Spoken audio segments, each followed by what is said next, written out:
평안하세요. 오늘도 주님께서 우리에게 허락하신 참 좋은 한 날입니다. 주님이 계셔서 우리의 기쁨이 되시고 힘이 되는 귀한 한 날 되길 축복합니다. 기도하면서 시작하겠습니다. 사랑과 은혜가 많으신 아버지 하나님, 오늘도 우리가 주님의 사랑에 기댈 수 있게 하시니 감사합니다. 우리를 향한 선한 뜻 가운데 우리 가운데 살아계신 주 예수 그리스도 이름을 찬양하며 한 날 지내길 원합니다. 주님, 우리가 주님이 필요할 때마다 우리를 사랑하시는 주님을 기억함이 우리의 힘이 되고 기쁨이 되게 하여 주시옵소서. 주님, 우리가 바쁘고 분주한 가운데 여러 일을 해야 됩니다. 지혜를 더하여 주시옵소서. 주님이 곁에 계심을 느끼고 체험하며 살아가는 한 날 되게 하여 주옵소서. 그래서 오늘 빠른 시간 사는 동안에 약하고 힘들고 어두운 것이 아니라 주님의 말씀을 기억하여 밝고 힘을 내며 소망으로 사는 한 날 되게 하여 주옵소서. 우리 예수 그리스도 이름으로 기도드립니다. 아멘. 오늘 우리가 함께 읽으실 성경 한정은 베드로후서 1장입니다. 19절에서 21절까지 말씀 받들어 읽습니다. 또 우리에게는 더 확실한 예언이 있어 어두운 데를 비추는 등불과 같으니 날이 새어 샛별이 너희 마음에 떠오르기까지 너희가 이것을 주의하는 것이 옳으니라.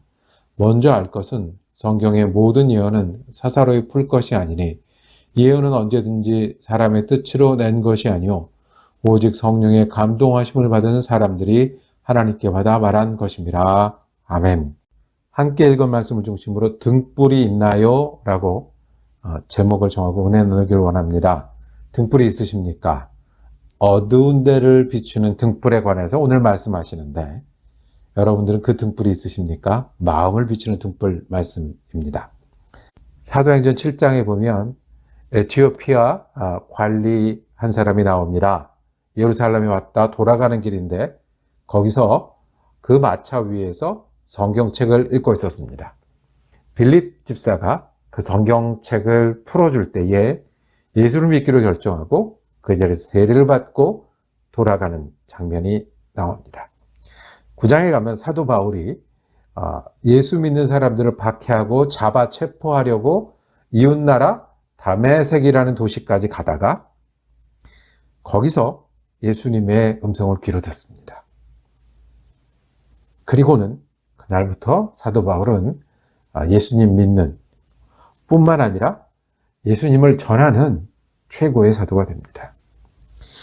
그 뒤에 가면 고넬료라는 로마 장교가 있었습니다. 이 백부장이라고 부르는 장교는 예수를 믿는 데 관심이 생겨서 예수님 제자 베드로를 청해서 말씀을 들었습니다. 근데 말씀을 듣는 중에 그 영혼 가운데 성령이 임했습니다. 방언을 말하고 하나님을 높일 수 있고 달라진 삶을 살았습니다.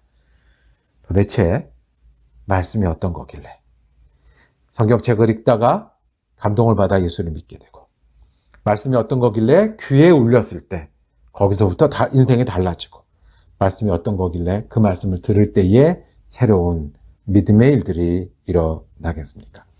오늘 읽은 말씀의 베드로 후서에서는 말씀이 성령의 감동하심을 받은 사람들이 하나님께 받아서 말한 거기 때문에 그렇다고 했습니다. 그래서 우리가 말씀을 들을 때 예수를 믿게 되고요. 그래서 말씀을 들을 때 우리 감동이 있게 되고요. 위로를 얻고 힘을 얻고 길을 찾고 방향을 찾게 된다고 우리에게 말씀합니다. 베드로후서는 베드로가 쓴 마지막 글로 보입니다. 거기서 하나님의 말씀을 전할 때 14절에 보면 나도 나의 장막을 벗어날 것이 임박한 줄 알미라 곧 내가 죽겠구나. 내 몸 상태를 보니 돌아가는 상황을 보니 박해의 모습을 보니 곧 죽겠구나. 그러면 사람은 마지막에 최고의 것, 가장 중요한 것을 전하길 원하겠죠. 그래서 베드로가 내가 떠나더라도 이 감동은 계속돼야 된다. 이 깨달음은, 이 믿음은, 이 위로는, 이 힘은 예수 믿는 일은 계속돼야 된다라고 전한 말씀이 베드로 후서입니다. 거기서 말씀합니다. 예수 확실하다는 거예요. 내가 보았다, 내가 들었다. 내가 따라다녔다, 예수와 많은 이야기를 했다. 내가 전한 일들은 베드로와 예수님 사이에서 내가 보고 듣고 전한 일들은 평생을 붙들고 살 일이다. 내가 떠나도 기억해야 한다. 그래서 그 중에 하나 무슨 얘기냐면 산에 올라갔는데 거기서 예수님이 변화했고 여러분들 기억하시는 대로 산 위에서 모세와 엘리야가 나타났고 그때 들은 말씀 이는 내 사랑하는 이요 내 기뻐하는 자라 하실 때에 그거 진짜다. 그러니 너희도 나처럼 그 감동으로 그 믿음으로 흔들리지 말고 예수를 믿어라. 그리고 19절부터 21절까지는 성경 말씀을 붙들고 살 것을 얘기합니다. 아주 시와 같은 표현이 있습니다. 날이 새어 샛별이 너희 마음에 떠오르기까지 19절 한가운데 있습니다. 날이 새어 샛별이 우리 마음에 떠오른대요. 언제예요? 우리가 주님을 만날 때까지. 주님이 오시든지 아니면 우리가 이 땅을 떠나 주님 나라로 가든지 날이 새어 샛별이 떠오르기까지 아니면 지금 고생하고 수고하는 이 일이 끝날 때까지 내가 힘들어하고 또는 내가 목표로 하는 이 일이 끝날 때까지 그래서 샛별이 떠오를 때까지는 어떻게 하냐면 어두운 데를 비추는 등불을 붙들고 사는 거예요. 어두우니 등불이 필요한 거예요. 이것이 무엇이라고요? 성경 말씀. 예수님의 말씀을 예수님 믿으라고 예수님의 구원을 전한 말씀을 붙들고 사는 거예요. 20절, 21절에 이어지는 것은 성경은 마음대로 해석하는 게 아니다. 사람의 뜻으로 된 것이 아니다. 성령의 감동하심을 받은 사람들이 하나님께 받아서 우리에게 전해주는 거다. 그러니 그 성경 말씀을 누구의 말씀처럼 하나님의 말씀처럼 들으라는 거예요. 하나님의 감동으로 됐다는 말이 무슨 뜻입니까? 성령의 감동으로 됐다는 것은 하나님의 뜻이 거기 있다는 거예요. 하나님의 말씀하고 싶은 것이 거기 있고 우리가 들어야 될 것이 거기 있다는 거예요. 하나님의 마음이 거기 있다는 거예요. 하나님의 계획이 거기 있다는 거예요. 너희를 사랑한다는 그 마음이 거기 있고요. 너희를 구원한다는 계획이 여기 있고요. 위로하시는 주님의 말씀이 거기 있고 그 말씀을 알아들을 수 있도록 주신 게 성경이고 그걸 보고 이해할 수 있도록 주신 게 성경이고 그걸 보고 느낄 수 있도록 배울 수 있도록 돌이킬 수 있도록 그래서 우리가 성경을 보면 감동이 있어요. 그래서 우리가 성경을 보면 느낌이 있어요.